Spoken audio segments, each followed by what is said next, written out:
Hola grandes traductores, estamos aquí con una invitada especial, una persona que conocemos desde hace bastantes años, que yo he tenido la suerte de darle pues, formación hace también algunos años en un curso de verano y que, bueno, pues es una buena amiga, es traductora de la Comisión Europea y que tiene cosas también muy interesantes que contarnos sobre cómo es el trabajo en la Comisión Europea. ¿Qué tal, Leire? Buenos días, ¿cómo estás? Hola, buenos días, encantada de Hola. estar con vosotros.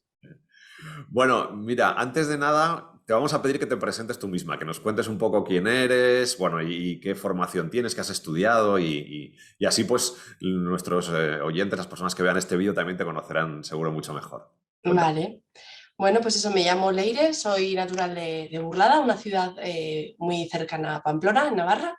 Ujú. Tengo 31 años y bueno, cuando terminé el bachillerato dudaba un poco entre estudiar traducción o comunicación.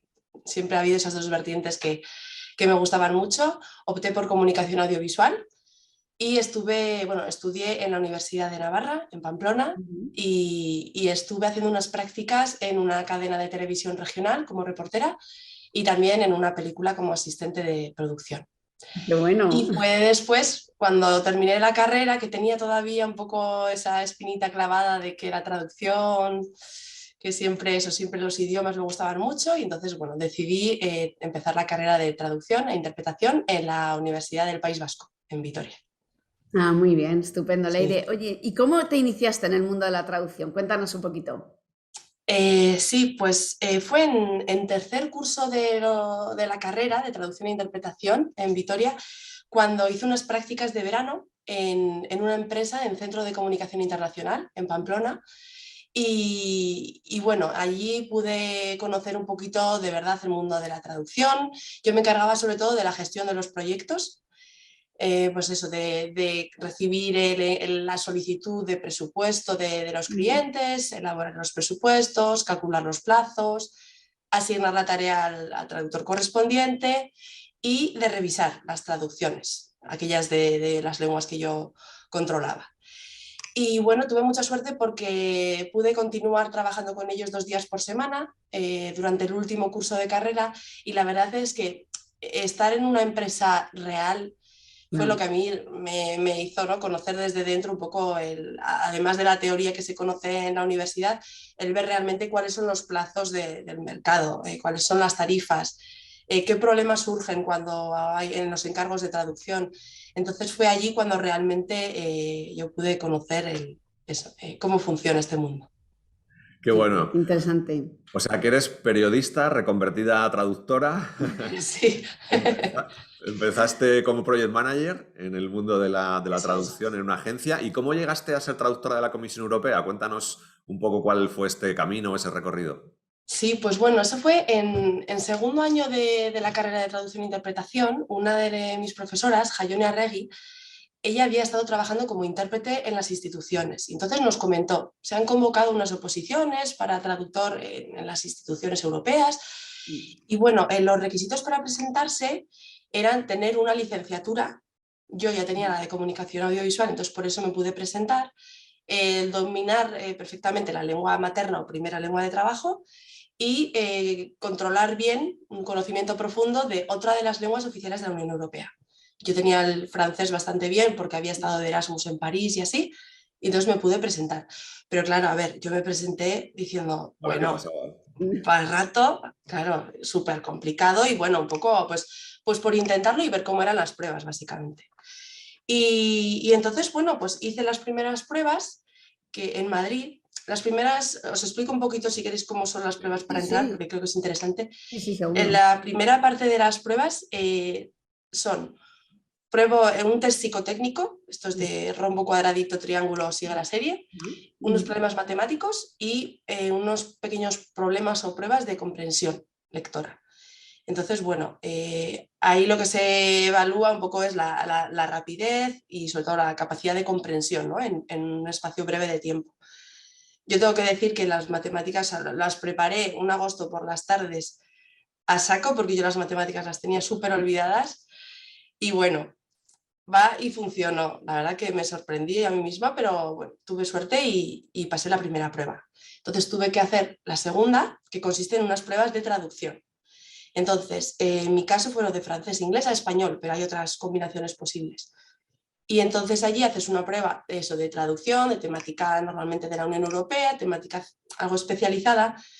Y yo me preparé de una manera un poco artesanal, por decirlo así, porque después me enteré que había cursos para prepararlo y tal, pero bueno, yo lo que hice fue coger textos de la comisión de internet Autodidacta.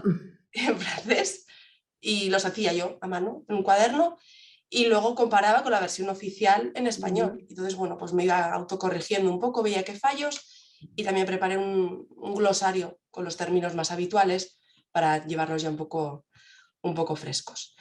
Y aprobé. Qué bueno. Y ahí es cuando ya me empecé a asustar porque dije, ay Dios, que esto va en serio. Eso Y fue en entonces, Madrid, esos exámenes. ¿lo que, perdón? Esos fueron en Madrid, esos En exámenes. Madrid, los 2 exámenes, exacto. Y esta última parte ya, la que os voy a explicar ahora, esta ya fue en Bruselas, que es la parte del Assessment Center, que se le llama. Entonces allí, esta última parte consiste en 3 pruebas. Una es una entrevista personal, pues un poco para ver qué experiencia tienes, que les cuentes, pues, en tal situación, cómo reaccionarías o cuándo a lo largo de tu carrera te ha pasado no sé qué. Un poco, pues, eso, para ver cómo tu trayectoria. La segunda prueba es una prueba que consiste en que te dan una documentación, un folletito con, por ejemplo, yo creo recordar, la verdad que no me acuerdo muy bien, pero creo que era algo de un proyecto para instalar molinos de viento en tal región. Entonces, toda la parte de la economía de la región, posibles ventajas, tal. Entonces, tú tienes, no sé si eran 20 minutos, media hora para prepararte esa documentación y la tienes que exponer ante un jurado.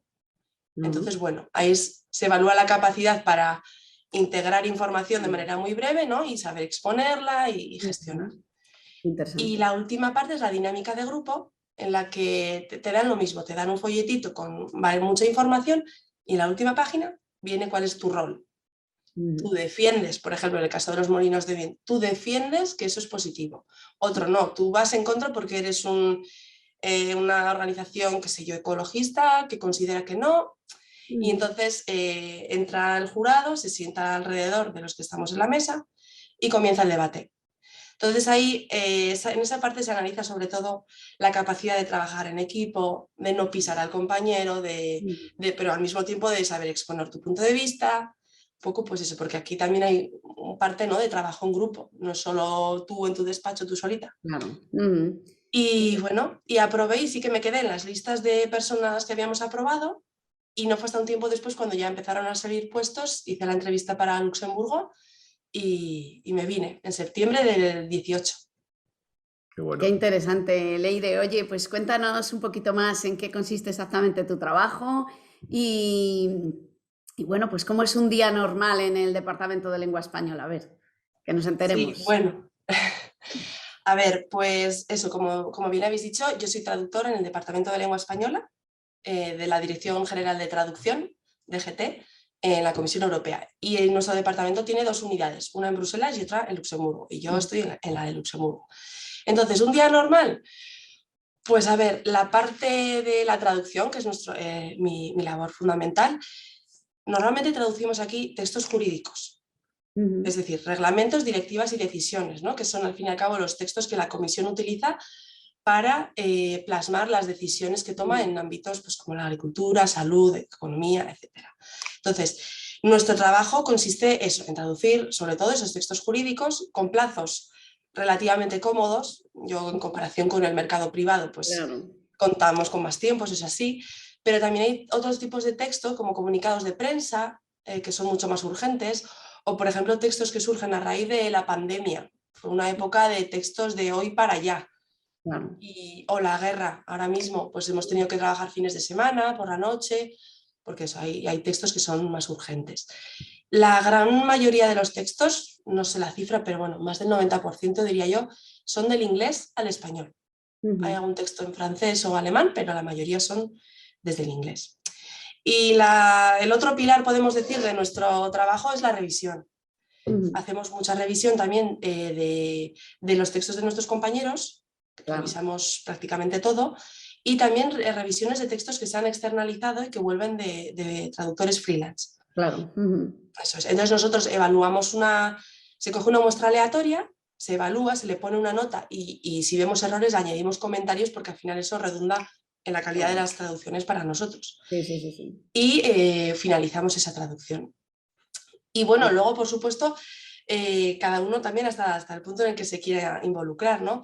Existe un grupo de calidad, que somos un grupo de traductores que nos dedicamos a hacer cada cierto tiempo, evaluamos traducciones que ya se han finalizado y se han revisado para ver qué errores se han podido escapar, que quizás eso, que errores recurrentes que ahora hemos descubierto y oye, notificamos a todos, cuidadito con esto que se nos suele escapar. Claro, así de cara a futuras traducciones, pues se puede pues, Exacto, obviar sí. ese error. Eso es.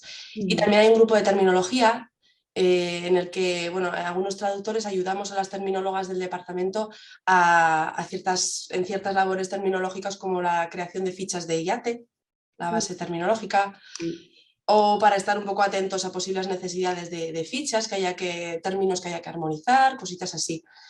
Y bueno, reuniones de unidad que hay de vez en cuando, pues eso, para ver previsiones o ver qué problemas ha habido.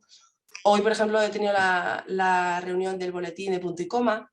Ah, sí, sí, sí, que nos encanta, por cierto. Que eso en vuestros ratos libres, ¿no? Eso lo hacéis.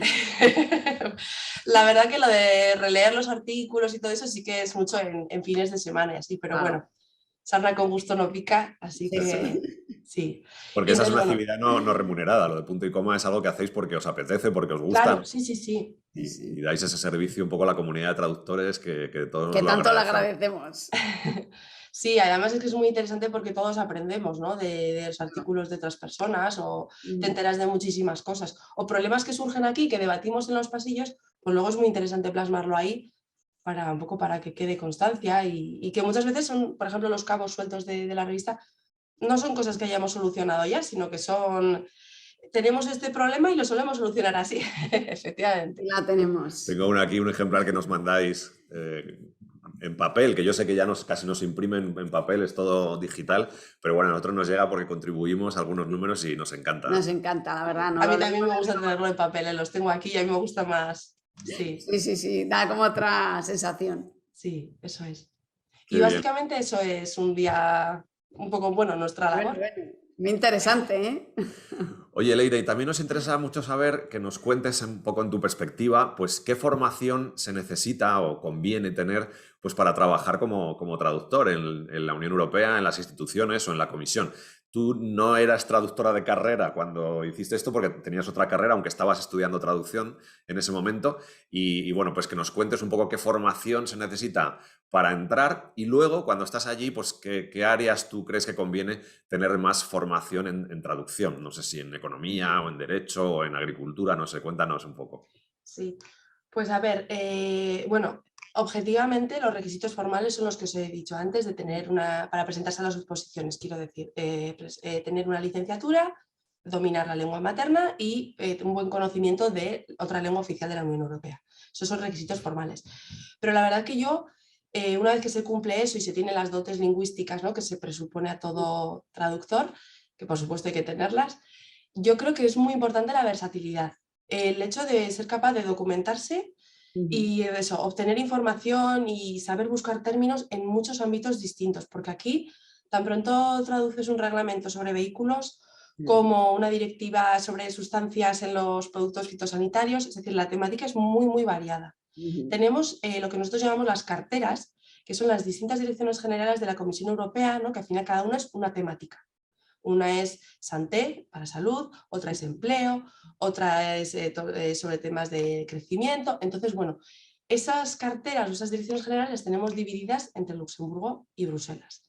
Dentro de que Bruselas trata unos temas y nosotros otros, aquí eso, tratamos todas las carteras, todos, no existe una especialización, ¿no? Sí que a mí mis compañeros me dijeron que antes de que yo llegara había mucha especialización, porque había traductores que habían estudiado medicina, entonces los textos de salud para él. Otro traductor que había estudiado químicas, todos los textos de sustancias para él. Hoy se tiende menos a eso, a esa especialización y a ser un poco todos, que pues, sepamos buscar información de todos los temas. Dicho esto, la especialización siempre es buena, claro, y siempre es un plus. Para mí, no sé, una vez que tienes esos conocimientos básicos, esas dotes lingüísticas, el especializarse siempre está muy bien porque es una garantía, al fin y al cabo. Nosotros si tenemos un traductor especializado en temas químicos, yo voy a hacer un tema esto y en cuanto me surja una duda voy a ir a él, Claro. a consultarle. Entonces, yo recomiendo que cada uno se forme en lo que a uno le guste, porque yo creo que eso es lo que al final te va a hacer trabajar con, ¿no? con gusto. Y yo, por ejemplo, me gustaba mucho, siempre me ha traído el tema del derecho, la traducción jurídica, por eso nos conocimos, Fernando, en Santander, 2017, eso que yo estaba trabajando ya en la Me acuerdo de la empresa de... agencia. Eso es. Y siempre tenía un poco esa, ¿no? ese interés. Entonces, bueno, yo recomendaría que cada uno se forme un poco se especialice en el tema que le guste, que por supuesto eso siempre va a ser un plus para trabajar aquí. Y sí que tengo que decir que no existe solo las oposiciones como las que yo hice, sino que últimamente hay mucha gente que entra como agente contractual o temporal, es para trabajar un tiempo limitado. Eso es más frecuente ahora, entonces yo recomiendo a todo el mundo que esté interesado que consulte la web de EPSO, que es la Oficina de Contratación de Personal, que ahí está todo muy, muy explicado, y esa es una buena manera de entrar aquí, sí, sí. Qué bien. Y bueno, también hay que estar, por supuesto, preparado para un poco salir de tu zona de confort, ¿no? De tu casa, porque eso dejas a la familia allí, dejas a los amigos y vienes, yo en mi caso vine sola, un poco a ver qué me encontraba. Una aventura. Claro, tuve mucha suerte porque tengo que decir que aquí el ambiente es estupendo, tengo unos compañeros que siempre están dispuestos a echarte una mano, oye, no encuentro este término y tienes a 2 o 3 ya que se ponen a buscar contigo, o llega un texto un fin de semana y tienes gente que te dice, oye, yo te puedo echar una mano y eso es una maravilla. Claro. Sí, sí. Así que bueno, también eso, estar dispuesto un poco pues a lanzarse a vivir en otro sitio, conocer nueva gente, pero que yo creo que merece la pena. Vamos, en mi caso, desde luego. Qué bueno, Leire. Qué bien. Oye, y una última cosita para terminar. ¿Cómo ves el futuro de la profesión de traducción y qué les dirías a la gente que están empezando ahora, a las personas que están empezando y, bueno, pues todavía no han recorrido el camino que tú ya has recorrido y tienen ahí su ilusión, sus ganas, están acabando a lo mejor el grado y ven con cierta preocupación el futuro? ¿Cómo lo ves tú y qué les dirías a estas personas? Ese es un tema que lo he hablado más de una vez con distintas personas y yo creo que hay un pesimismo general de viene la máquina, cuidado, nos vamos a quedar todos sin trabajo. Es verdad que la traducción automática se ha impuesto, que es maravillosa. O sea, nosotros vemos los resultados y es increíble. De hecho, tienes que tener cuidado para ver si realmente dice lo del original, porque suena tan bien que dan ganas de decir, listo, está. Pero a Pero veces no, claro, Ahí exactamente. está Ahí es la donde, trampa. claro, y más imagino que dependerá de los ámbitos. En vuestro caso, si no hay una persona que conoce perfectamente ambos sistemas y tal, no hay nada que hacer, ¿no? Pero bueno, yo soy optimista. La verdad que yo creo que siempre vamos a ser necesarios los seres humanos en la traducción, por mucha máquina que haya. Hay cada barbaridad que te da la traducción automática que ahí es cuando dices, todavía tenemos mucho tiempo para estar aquí. Y a mí sí que me gustaría transmitir un poco el optimismo porque yo en la carrera, sinceramente, me encontré con un ambiente tan pesimista de determinadas personas, de pues ir pensando ya en sacar el, ¿cómo se llama? El CAP, ¿no? Para poder dar Sí, clases de idiomas, que está súper bien dar clases de idiomas, pero si yo estoy estudiando traducción, claro. es para ser traductora en principio. Entonces, yo me reboté tanto con ese pesimismo, sí, sí. Sí, porque sí, luego es me ha ido así. muy bien, claro, y a vosotros os va muy bien. Entonces, joder, creo que somos personas que tenemos que decir, no, no, que se puede, que perfectamente se puede, costará más, menos, y en algún caso, bueno, pues oye, pues si hay que tirar por otro lado, se tira, pero no dejar que los estudiantes que están empezando piensen, va, pues de esto yo creo que no va a salir nada. No, no, no, que Claro, sí. sí, es un problema bastante generalizado. Yo también en la facultad en traducción me pasó eso mismo. Siempre ya estás con la espada de Damocles que te están diciendo que bueno, que vivir de esto que tampoco es tan fácil, que hay que abrirse a muchas oportunidades laborales como de otras cosas, ¿no? Si como lo que dices tú, si estoy estudiando traducción, es que quiero ser traductora. Claro. Entonces hay que efectivamente dar un mensaje de que nosotros no somos personas especiales, que como nosotros hay miles de traductores trabajando que se viven muy bien de esto y que no hay ningún problema ni es ninguna cosa extraña dedicarse a la traducción. Entonces hay que ir rompiendo ese mito, porque es un mito, de que no se puede vivir de la traducción y sobre todo partiendo de la propia universidad, ¿no? Que muchas veces Claro. que hay profesores maravillosos, pero también es verdad que hay algunos que, pues bueno, quizá no han tenido ese contacto con la traducción profesional no están fuera del mercado, tienen una visión más académica y inducen a error, claro. Total. Y te agradecemos mucho tu visión, ese mensaje de esperanza también, porque es un poco lo que tratamos de transmitir en nuestro canal y con todas las entrevistas que hacemos a grandes traductores como tú, que se están elaborando ya una carrera, y una carrera muy, muy bonita y muy interesante. Y nos ha gustado mucho además conocer esa perspectiva de cómo es el trabajo en las instituciones europeas, ¿no? Concretamente en la Comisión. Así que muchísimas gracias, Leire, y bueno, ha sido todo un placer tenerte aquí. Eso es, muchas gracias y ánimo, que lo estás haciendo genial. Muchísimas gracias a vosotros. Un abrazo, hasta luego. Chao.